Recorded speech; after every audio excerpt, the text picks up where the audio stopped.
नमस्कार। आज कार्तिक कृष्ण दशमी शके 1936 लाला लजपतराय पुण्यतिथी सादर करीत आहोत ठाणे वार्ता। ठळक घडामोडी। कंत्राटी वाहकांच्या भरतीसाठी परिवहन सेवेला ठेकेदारच मिळेना। महापालिकेच्या नोंदणीला फेरीवाल्यांचा अल्प प्रतिसाद आणि हाय पॉवर या माहितीपटाचा विदेशात शतक महोत्सव। या आणि इतर घडामोडी विस्तृतपणे पण काही क्षणातच।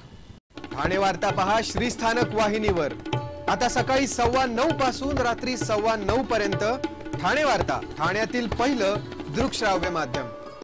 श्रीस्थानक वाहिनी ठाण्याची स्वतःची वाहिनी। ठाण्यातील घडामोडी, कार्यक्रम, वादविवाद, अगदी गाणी, नाटक याचा आनंद घर बसल्या पहा श्रीस्थानक वाहिनी। आपल्या ठाण्याचं हक्काचं व्यासपीठ श्रीस्थानक वाहिनी। ठाणे वार्ता आता संकेतस्थळावर देखील ठाणेवार्ता.com वर क्लिक करा आणि ठाण्याच्या घडामोडी जाणून घ्या। ठाण्यातील पहिलं ऑनलाईन माध्यम ठाणेवार्ता.com। नमस्कार मंडळी, दर रविवारी पाहायला विसरू नका। नमस्कार मंडळी, आपल्या प्रश्नांचं थेट उत्तर। ठाणे वार्ता पहा श्रीस्थानक वाहिनीवर। आता सकाळी 9:15 पासून रात्री 9:15 पर्यंत ठाणे वार्ता, ठाण्यातील पहिलं दृकश्राव्य माध्यम।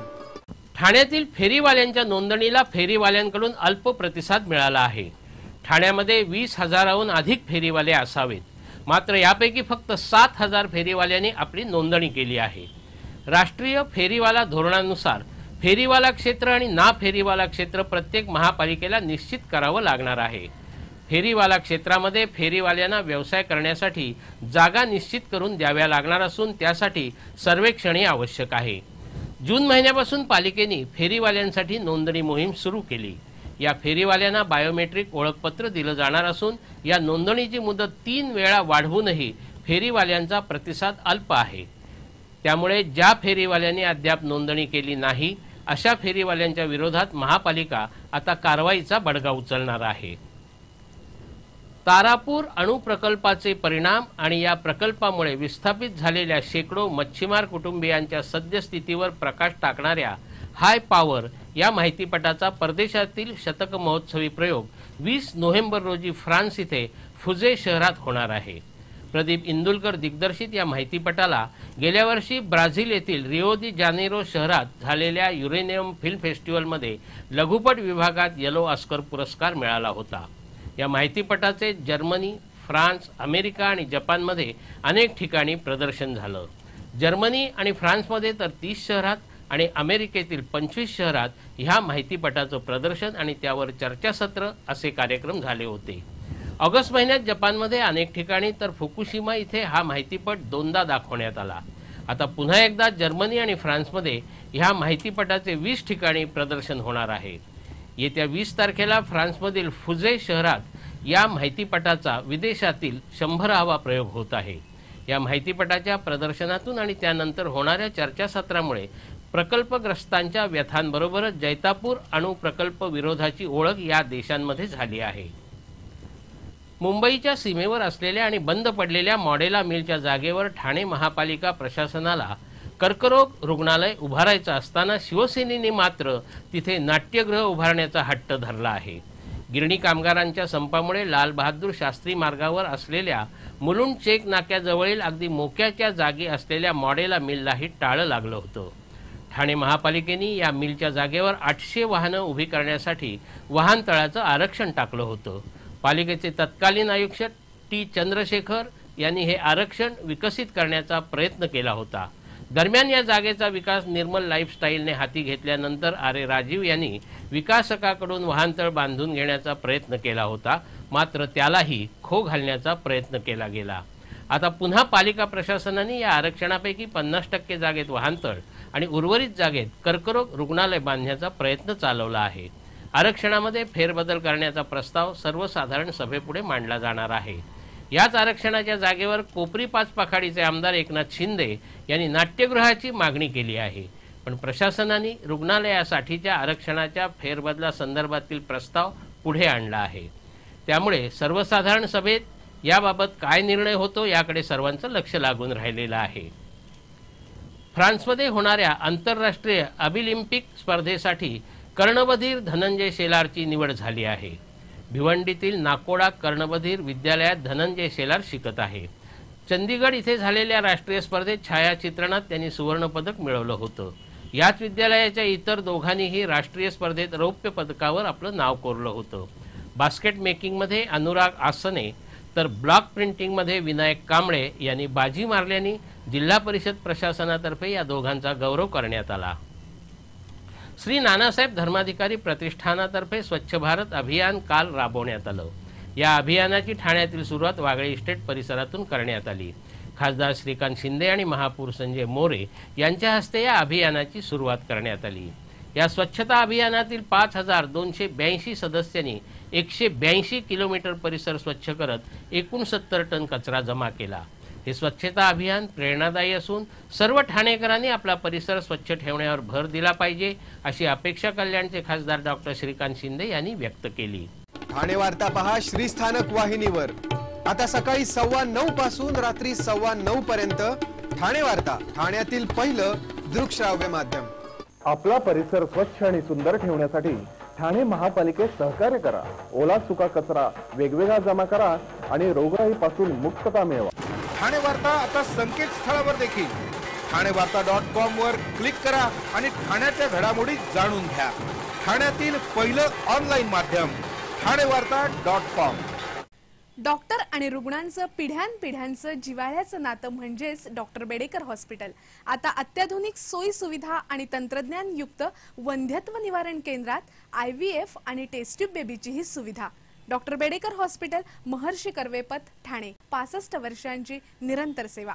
जयपुरी ज्वेलरी एक्झिबिशन कम सेल, 50% बचत। American diamond sets, mangalsutra, fancy bracelet, fancy earring top, radium आणि गोल्ड प्लेटेड बांगड्या आणि अन्य ज्वेलरी फक्त जयपुरी ज्वेलरी एक्झिबिशन मध्ये, अशोका बेसमेंट जवळ, गोखले रोड, नौपाडा, ठाणे पश्चिम। ठाणे वार्ता पहा श्रीस्थानक वाहिनीवर। आता सकाळी 9:15 पासून रात्री 9:15 पर्यंत ठाणे वार्ता, ठाण्यातील पहिलं दृकश्राव्य माध्यम। ठाण्यामध्ये पट्टेरी वाघाचं कातडं विकण्यासाठी आलेल्या दोघांना ठाणे गुन्हे अन्वेषण शाखेच्या वागळे विभागाने जेरबंद केलं आहे। त्यांच्याकडून आंतरराष्ट्रीय बाजारपेठेत 25 लाख रुपये किंमत असलेलं वाघाचं कातडं हस्तगत करण्यात आलं आहे। एका पत्रकार परिषदेत ही माहिती देण्यात आली। पट्टेरी वाघ हा भारतामध्ये संरक्षित वन्यजीव प्राणी आहे, त्यामुळे त्याचं कातडं विनापरवाना कुणालाही बाळगता येत नाही। या कातड्याची भारतीय बाजारपेठेत 5 लाख रुपये किंमत आहे। सचिन विधाते आणि बुद्धिवंत जाधव अशा दोघांना अटक करण्यात आली आहे। ठाण्यातील तीनाथ नाका येथे इटर्निटी मॉल समोरील बस थांब्याजवळ वाघाचं कातडं विकण्यासाठी काही जण येणार असल्याची माहिती गुन्हे शाखेच्या पोलिसांना मिळाली होती। त्यानुसार गुन्हे शाखेच्या वागळे विभागाचे वरिष्ठ पोलीस निरीक्षक शहाजी जाधव यांनी सापळा रचला होता। माहितीनुसार विधाते आणि जाधव कातडं घेऊन आले असताना त्यांना रंगेहात जेरबंद करण्यात आलं। त्यांच्याकडून पट्टेरी वाघाचं कातडं आणि एक 4 चाकी वाहनही जप्त करण्यात आलं। वन विभागाला पाचारण करून या कातड्याची खातरजमा करण्यात आली। या दोघांनी हे कातडं कुठून आणलं आणि कुणाला विकण्यासाठी ते आणलं होतं याचा तपास सध्या पोलीस करत आहेत। मुंब्र्यामध्ये कारवाई झालेल्या इमारतींना पुन्हा डागडुजी करून या इमारतीतील सदनिका ग्राहकांना विकण्याचा प्रकार सुरू आहे। धोकादायक बनलेल्या अशा इमारतींवर कारवाई करण्याची मागणी जीवन नागरी पर्यावरण संस्थेने पालिका आयुक्तांकडे केली आहे। शिळफाटा इमारत दुर्घटनेत 74 जणांचा बळी गेल्यानंतर पालिका प्रशासनाने या परिसरातील बेकायदा बांधकामांवर हातोडा चालवला होता। अनधिकृत आणि पालिकेच्या कारवाईमुळे इमारतींचा ढाचा खिळखिळा झालेला असतानाच लोकसभा विधानसभा निवडणुकीदरम्यान कारवाई केलेल्या इमारती पुन्हा उभारून त्यांची रंगरंगोटी तसंच उद्वाहनाची सुविधा उपलब्ध करून ग्राहकांना आकर्षित करण्याचा प्रयत्न केला जात आहे। हा परिसर खाडी किनारी असल्यामुळे येथील जमीन भुसभुशीत आहे, त्यामुळे आधीच कारवाई झालेली ही बांधकामं अति धोकादायक होऊन कधीही कोसळू शकतात। अशा इमारतींवर कारवाई केली जावी अशी मागणी संस्थेने पालिका आयुक्तांकडे केली आहे। एकीकडे नोकऱ्यांची चणचण असताना दुसरीकडे मात्र ठाणे परिवहन सेवेमध्ये कंत्राटी भरती करण्यासाठी परिवहन सेवेला कंत्राटदारच मिळू शकलेले नाहीत। ठाणे परिवहन सेवेमध्ये बसेसची कमतरता असल्यामुळे त्याचा उत्पन्नावर परिणाम होत आहे आणि उत्पन्न नसल्यामुळे परिवहन सेवेच्या योजना रखडल्या आहेत। हे चक्र गेली काही वर्ष सुरूच आहे। पालिकेने जवाहरलाल नेहरू नागरी पुनरुत्थान अभियानाअंतर्गत 300 बसेस आणण्याचा प्रयत्न चालवला आहे। या बसेस चालवण्यासाठी चालक वाहकांची आवश्यकता आहे। नवीन बसेस परिवहन सेवेच्या ताफ्यात दाखल झाल्यानंतर कर्मचाऱ्यांची कमतरता निर्माण होऊ नये यासाठी पालिका प्रशासन कंत्राटावर वाहकांची भरती करू इच्छित आहे। यासाठी पालिकेने ठेकेदार नेमण्याचा प्रयत्न केला, पण परिवहनच्या या प्रयत्नांना फारसा प्रतिसाद मिळालेला नाही। परिवहनने ठेकेदारासाठी दिलेली मुदत आतापर्यंत 3 वेळा वाढवूनही फारसा प्रतिसाद मिळालेला नाही। परिवहन सेवेच्या ताफ्यात येणाऱ्या नवीन बसेससाठी किमान 400 वाहकांची जरुरी आहे, मात्र हे वाहक कंत्राटावर नेमण्यासाठी ठेकेदार मिळत नसल्यामुळे परिवहन प्रशासनाची धावपळ सुरू आहे। ज्ञानसाधना महाविद्यालय आनंद विश्व गुरुकुल यांच्या संयुक्त विद्यमानं येत्या 21 नोव्हेंबरला बँकिंग, इन्शुरन्स आणि वाणिज्य विषयामधील सद्यस्थितीतील प्रवाह या विषयावर राष्ट्रीय परिषदेचं आयोजन करण्यात आलं आहे। एका पत्रकार परिषदेत ही माहिती देण्यात आली। 3 सत्रात होणाऱ्या या परिषदेचं उद्घाटन स्टेट बँक ऑफ इंडियाच्या ABI टच विभाग प्रमुख नियती पिंपरीकर यांच्या फ्युचरिस्टिक बँकिंग या विषयावरील सादरीकरणाने होणार आहे। रिझर्व्ह बँकेचे मुख्य सल्लागार BN मिश्रा यांचं बीजभाषण होणार आहे। दुसऱ्या सत्रात महाराष्ट्र, गुजरात, राजस्थान, चेन्नई अशा देशभरातून आलेल्या 21 विषयांवरील शोधनिबंधांचं वाचन होणार आहे। तर तिसऱ्या सत्रात मुंबई विद्यापीठाच्या वाणिज्य विभागाचे डॉक्टर मधुर नायर, हिंदुजा विद्यासंकुलाचे प्रमुख डॉक्टर TA शिवारे मार्गदर्शन करणार आहेत।